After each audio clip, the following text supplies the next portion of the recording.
you are a recent expat, if you are part of the new exodus that is happening right now, it's super important that you are in touch with the host of emotions that you're going to be experiencing.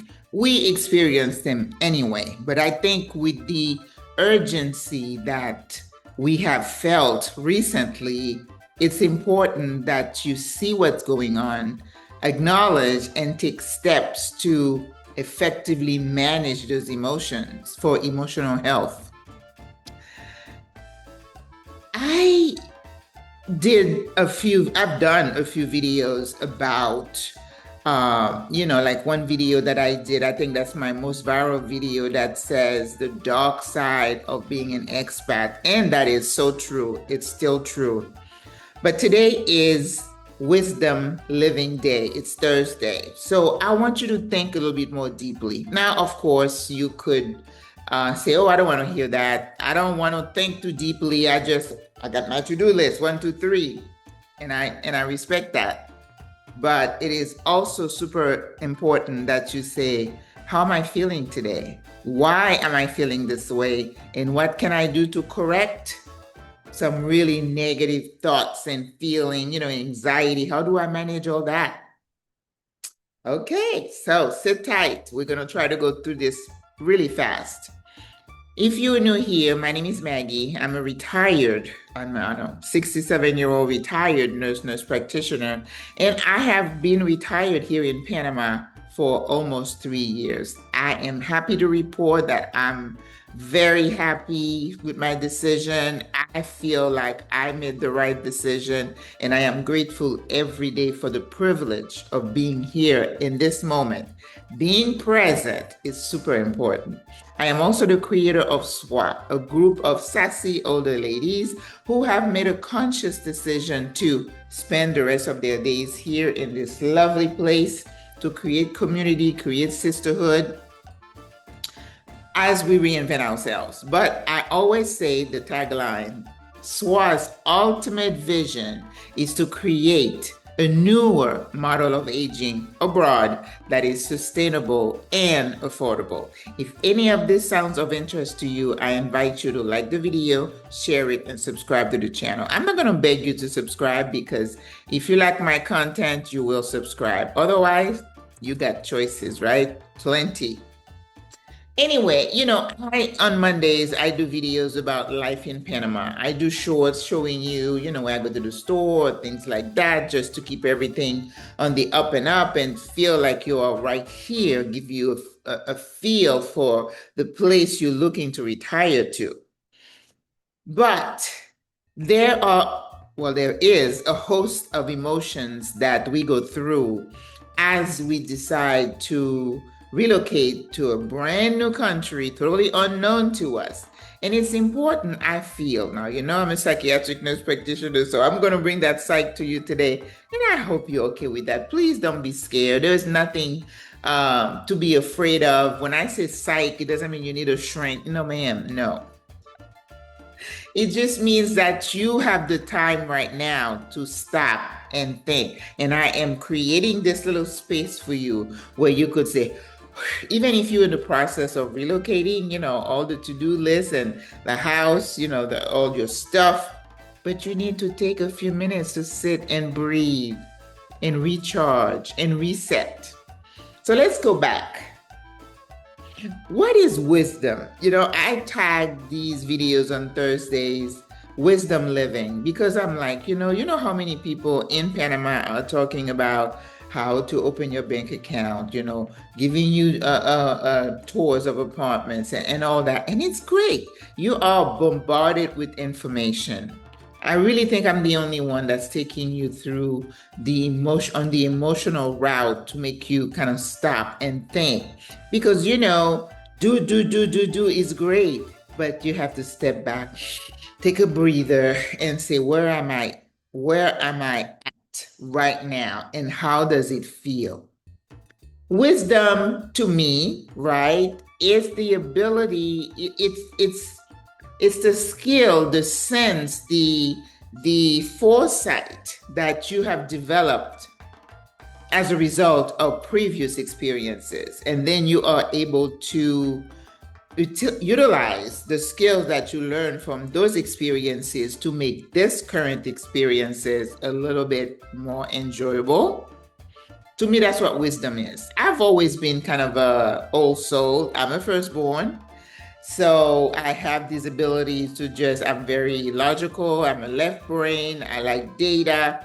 I can make decision, not, without thinking through, but I don't get caught, like I said, in the paralysis of examining every little detail. Sometimes you just got to go. You get some information and you go by faith, right? If you need to, change course, you can. And you got to have that flexibility of thought to do that as well. If you've never read oh God, I know I was going to get myself in trouble. There's a book that I read when my kids were little called The Birth Order Book. And I hope some of you have read it. But it talks about the different characteristic of children: firstborn, middle child, the baby. I'm a typical firstborn. But anyway, the ability to think, it can be a learned trait, but it can be learned as well. And I say that we have been programmed for so long to just be on that Ferris wheel. I was talking to a sister yesterday and we agreed, because it's like we are programmed to do, to push, to achieve, because we're looking for that recognition. We're trying to measure up because, the everything is stacked against us. So we have to be better. And anyway, you guys know where I'm going with that. But the ability to sit back and think, to look at a situation and say, okay, let me take a step back. Let me look at it. And if we took the time to do that, we would make better decisions. But because we were always so pressed to make decisions just like that, then the consequences sometimes are dire, right?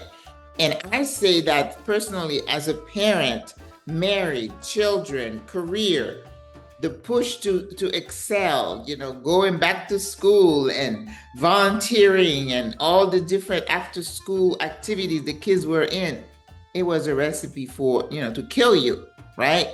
And I myself and lots of other sisters will tell you that we were killing ourselves. So there is a movement now to get women to say, oh, no, we're not doing that. I'm putting myself first. And I'm so happy for that.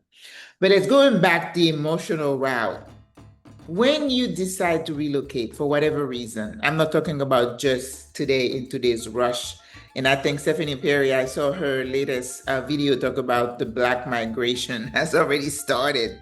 We've always had migration, but of course, political uncertainty and all the winds blowing around the world, it's not just in the West, are making people more mobile and open-minded to entertain living in different places.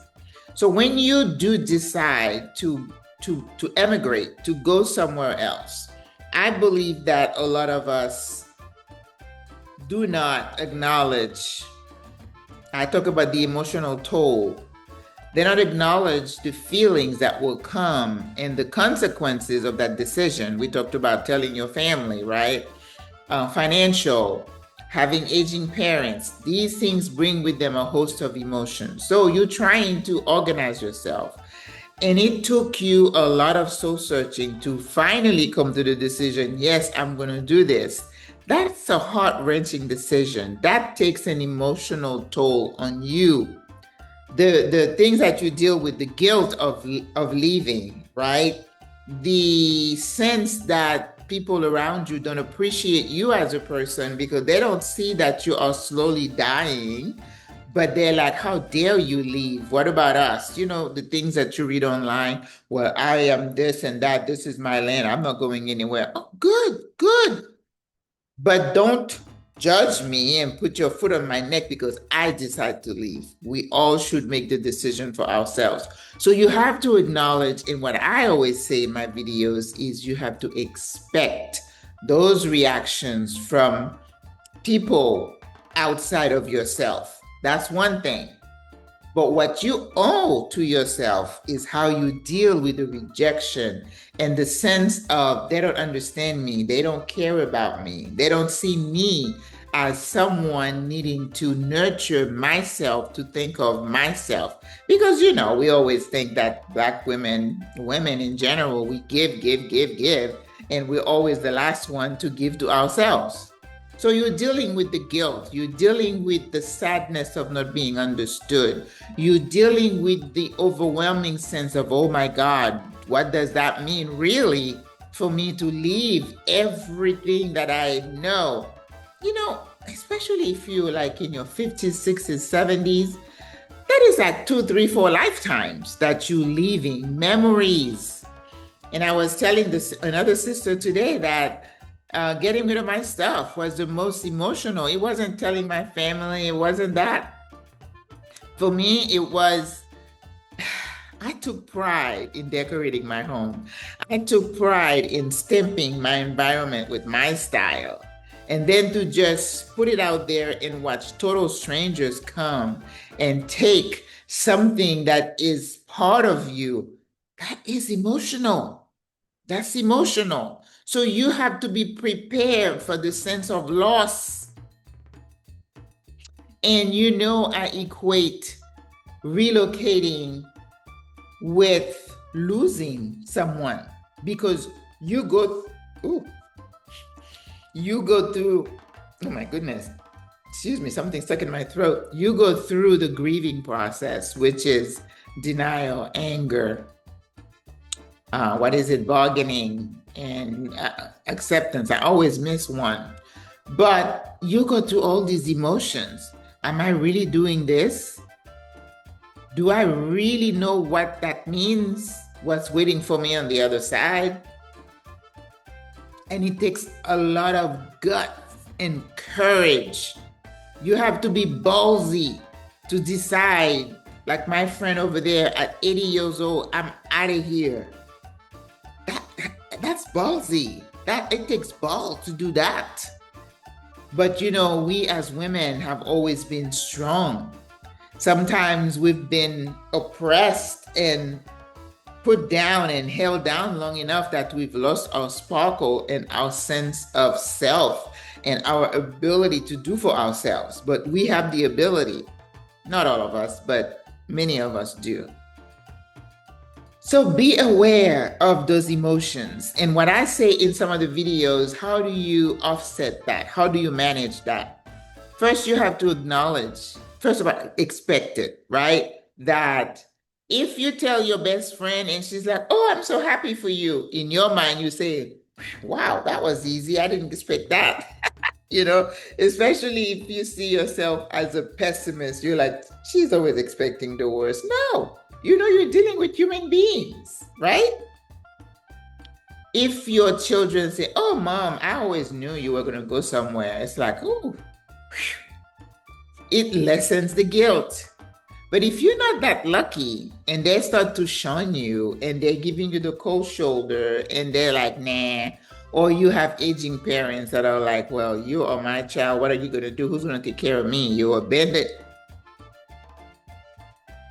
It takes a lot of internal courage to say, I'm sorry you feel that way, but, and then you take steps to minimize the fallouts. For example, you pay the debts off, you hire people, you engage other siblings to get involved in caring for your aging parents. You're not the only one who should shoulder the whole thing. And I said in one video that you should have started the process of getting ready for this eventuality by getting your siblings engaged. And if they refuse to, then you need to get other folks involved so that, even if you're not leaving, it's not healthy for you to be the only one responsible.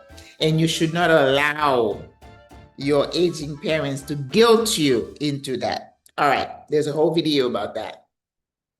But what are some other emotions that you go through? The sense of uncertainty, not knowing what's really waiting for you over there. Yeah, you watch Maggie's video. Maggie says she's happy. Will I be as happy as Maggie? I don't know. Our experiences are different. Our psyches are different. Maggie is strong and she can shift and she can shoulder a lot. Not everybody is like that. And it's not a good or bad. It's just that we are individuals and we handle life differently. But what you can do if you're not strong is to really be in tune with your emotion and say, I need to develop those skills. And that's where having a therapist or someone to help you practice and doing some exercises, because you do something for about 3 weeks, it's become part of you. So now you're in that whirlwind of, decluttering, downsizing, selling your car, your house. I mean, it is a lot. And I tell you, you need to stop for a breather every so often. Take a staycation or two. Go off to the beach for a day. Go to a spa for a day.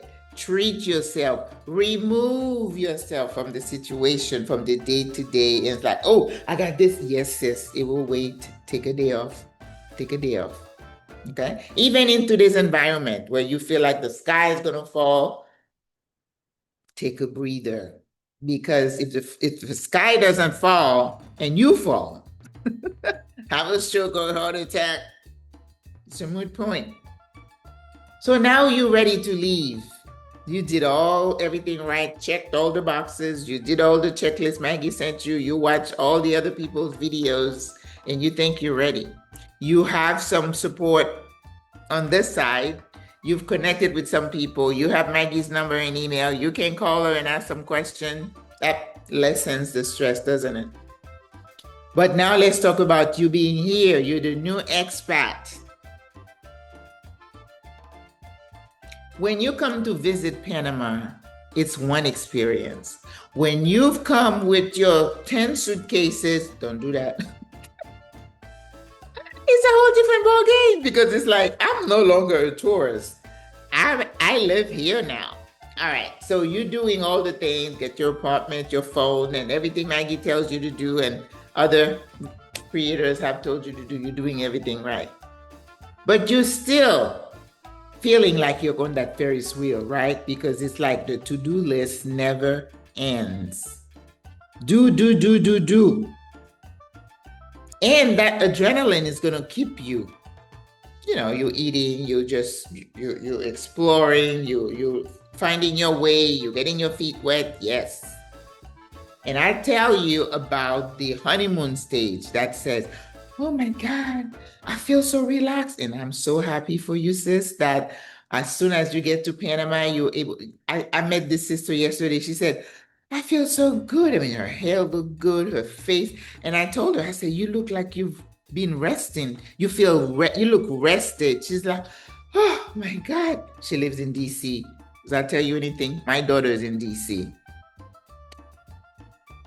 So once you've done all the transitioning things that you're supposed to do, now you're going to have to establish a new routine. Sometimes it's not that easy, sis. You look around and you say, okay, the apartment is nice. It's not where I want it to be, but I have things that I need, whatever I need. I have a few pots and pans. I found the grocery store, the pharmacy, the hospital. Check. And then you look around and it's like, okay, this is my life now. I can't call Mona and just chat. Well, you could, but she's thousands of miles away. Your grandbabies, you start missing them. If you didn't bring your pet, like I didn't bring, let me not go over there because somebody's going to blast me as being heartless. Let's leave that alone. The familiar. The honeymoon phase, I say it's between 3 to 12 months. Okay? Once you have settled down and then you're trying to redefine yourself, What do I do? What is my routine? What do I do on a day-to-day today? I no longer have a car. I can't just hop on a car and go where I want to be. I have some limitations. I have some inconveniences that have started to annoy me. How do you deal with that? All right, before we go any further, if you're enjoying this conversation, Maggie is making you think and come into yourself. I need you to like the video, share, and subscribe, por favor. But once you are in this new environment, it takes a lot of introspection to say, okay, what is my life going to look like? So you have a sense of like, you don't have a purpose now. You feel a little bit, I don't want to say useless, but like I said, when I first retired, I miss not having to put something on a Monday morning and go somewhere, go to a staff meeting or whatever. Just expect it's going to take you a little while, sis.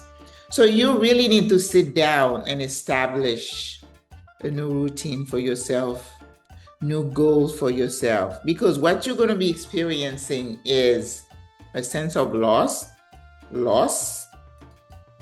You're going to be grieving what you've left.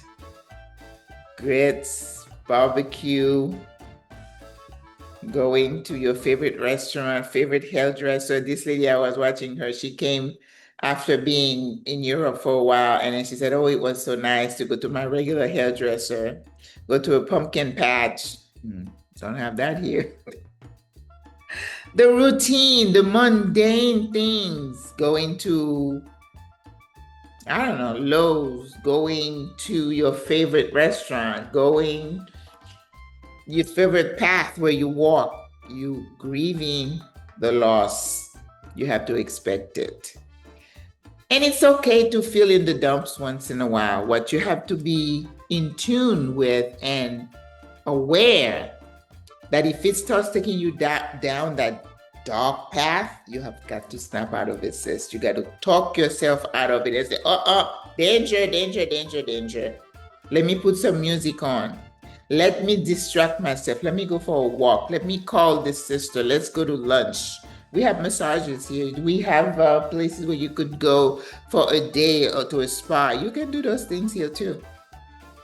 But if you're not in tune, you're going to say, oh, I'm just depressed. I need some medication. Well, you might be. You might need some medication down the line, especially if you have a history. Don't neglect that. If a doctor felt that you were at a point where you needed your medication, do not throw them away and say, oh, I'm going to Panama. I don't need those anymore. Don't do that. What are some of the other emotions that you're going to feel? You're going to feel unsettled because you feel like you're brand new. It's like going to a new job and having to relearn everything. And sometime in your mind, you might say, well, I'm kind of old to be relearning language. Uh-oh. Some people say a few words in English, but don't expect it. Not knowing if somebody's talking about you, don't be paranoid about that anyway, because what happens if they say something about you?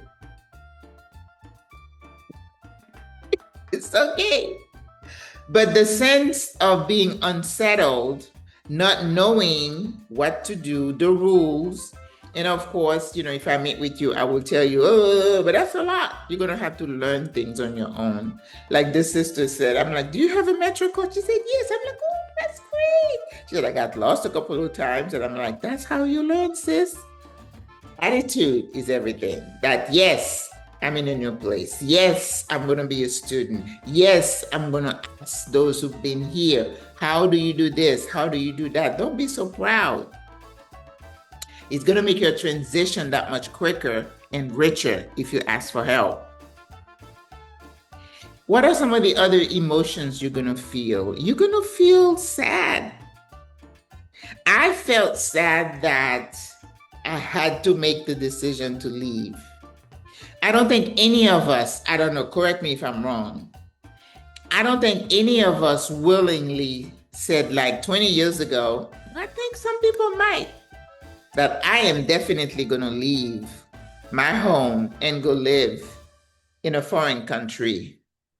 Now, if you love the foreign country enough, let's say you took a gap year in college between high school and college, and you say, okay, I'm just going to travel, and you fell in love with this little European place, and you're like, I'm coming back one day. That's different. That was something that was stuck in the back of your mind back when, and you're like, I'm coming back. But to feel that you had to leave because you don't feel safe, because you don't have enough money, because you're not appreciated, because you're worried that you're going to die young, that's different. That's different. I came because I felt like retirement, the way it is over there, was not something that appealed to me, especially in the medical care arena. I did not anticipate, being in my house by myself, behind a guarded gate, and just wasting away. And I was like, I don't want that. So you have to decide for yourself, what does retirement look like for you? What is the word retirement anyway? I am busier now than I was. Probably not when I was working. I was doing tedious work, the same repetitive. Right now, I'm doing multiple things that keep me more excited. It's better. So when you feel that sense of, I don't know, but you got to say, but 6 months from now, I'll know it. So that gives you hope. Another emotion that you go and experience is the guilt of leaving your loved one, your children, your grandkids, your friends, your church. I mean, you can't escape that. But after you've been here a while, that sense of you being not an outcast, but you're a sellout. You got to talk positivity into yourself. I did this to save myself. So once you do that, then it lessens the guilt. And you know what they say about time heals all wounds? I believe it's true. That the emotions that you are feeling so strongly right now, they should lessen. Now, that's the problem. If they don't lessen, they intensify, Winston, we have a problem. That's when you need to seek help. Understood? Okay. So understand, sis, that moving abroad, you're not a tree. This is a tagline I have. You're not a tree. You're a human being with feelings. You're going to experience a host of emotion. And sometimes it's like a roller coaster, right? You were in the dump yesterday. You missed the kids. You called them. You had a FaceTime. Oh, you feel good. The next day, you're out there, with the girls and doing it. So you're going to have the ups and downs. And it's okay. It's human to do that. Nobody is on a high all the time. If you are, you're manic and you might need some medication. There is a diagnosis for that. Okay? Most human beings, we experience joy and sadness. And I told you, one of my pastors said, life is littered with pain, with glimpses of happiness. Littered with pain, that means you're going to have more negative things happen to you than good things. So it takes a special mindset to say, I choose to focus on the good things. However few they are. I'm alive. I have food to eat. The little kids, clothes on my back, shoes on my feet. You have had the privilege to escape. That is something to rejoice. Not everybody can leave, sis. Do you know that? And some people would give you the cold shoulder because they are just plain jealous and resentful that you get the opportunity to leave and they can't. And my heart goes out to them. And that's why right now when I see so many people coming, I cannot say, oh, well, they're all coming. I understand what's going on back there. And so should you. So should you. All right, so I want you to remember the emotions that are going to start pouring in from the time you make the decision to leave to when you transition to now being in a new country. In a couple of videos before, I said, you're always going to be a foreigner. That sense of never belonging. You have to be able to wrap your mind around that, sis. You are not a local. You'll never be a local. Last night, I was watching in the news, they said somebody complained at a school that there was an extranjero. That means someone like me or maybe somebody's child that they did not allow to carry the bandera, the flag. And I'm like, well, Panamanian, why are you upset about that? But that's me being pragmatic, right? Somebody would say, well, I'm in the school that I should be allowed. Okay, we're not going to have a debate about it. But what I'm saying is, why do we just put these things on us? Just like added stress. We're trying to get away from it. So you're going to have that sense of being unsteady, being a foreigner, having to constantly be learning, or learning the culture, learning the language, the way they do things, keeping your mouth zipped. You know how we over there at lib and just calling and going on. We cannot do that here. Doing the etiquette. Oh, I need to do a video on that. Doing the etiquette of being an expat. It's important to do that, because if you always bucking the trend and saying, I'm, just throwing your weight around, you're going to be unhappy, and you're going to make people around you unhappy, and you're going to be walking around with a scar on your face. No, we want to be happy here in Panama. People won't want to be around you. I won't want to be around you. I don't want to hang around entitled people or people who are rude. You rude to me once, I let it go. You rude to me twice, we're done. So let's not do that. We're all adult, and we're supposed to be respectful of each other's opinion, feeling, decision, whatever they might be.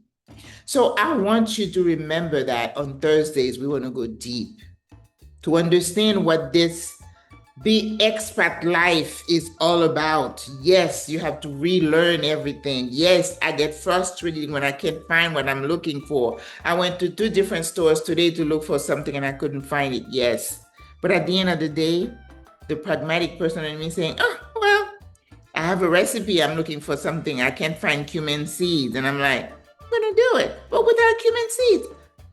That's the attitude you need to have in life. We don't need to control everything and bring everything to please us. You're only a speck of dust in the whole universe, sis, if that. Sometimes we think too highly of ourselves in the cosmos. We think we just, no, you don't. And I think the sooner we realize that, the easier our life is going to be. One last thing I tell folks about being here in expat, especially someone as old as I and some of my sisters, your feelings about life and death, you have to spend some time. Now that you have time, think about that. What does that mean to you? How would you feel if you start getting sick? What happens if you don't get the best of the brightest and the latest care? And you got to settle that in your brain, sis, so that when something happens, not if, how are you going to handle it? Because we're not here forever. We're only here for a moment. That is wisdom. If you're not a wise person, you're thinking, oh no, I'm going to take 20 pills a day because I'm going to be in the gym for 8 hours because I want to live forever. I'm going to be like Disney. I want to be preserved so that I can reincarnate. You have less years ahead than you have behind you, sis. So we try to make the best of every single hour, minute, second that we have. That is wisdom. Wisdom that says, I made the decision and, I can't please those who are unhappy with my decision. That is wisdom. Yes, I will come see you if I can, but you cannot guilt me into doing it. That is wisdom. I will be respectful of my sisters here, of the law of the land, of the locals. That is wisdom. I will learn Spanish to make my life richer, easier. That is wisdom. But if you say, well, I'm American, they're supposed to have the menu in English. Somebody needs to be speaking English when I walk in to say, oh, the American has arrived. Let's get our interpreter. I'm trying to be cynical here, which I can be. All right, guys, so let's stop right here. I hope you get the gist of what I'm trying to say.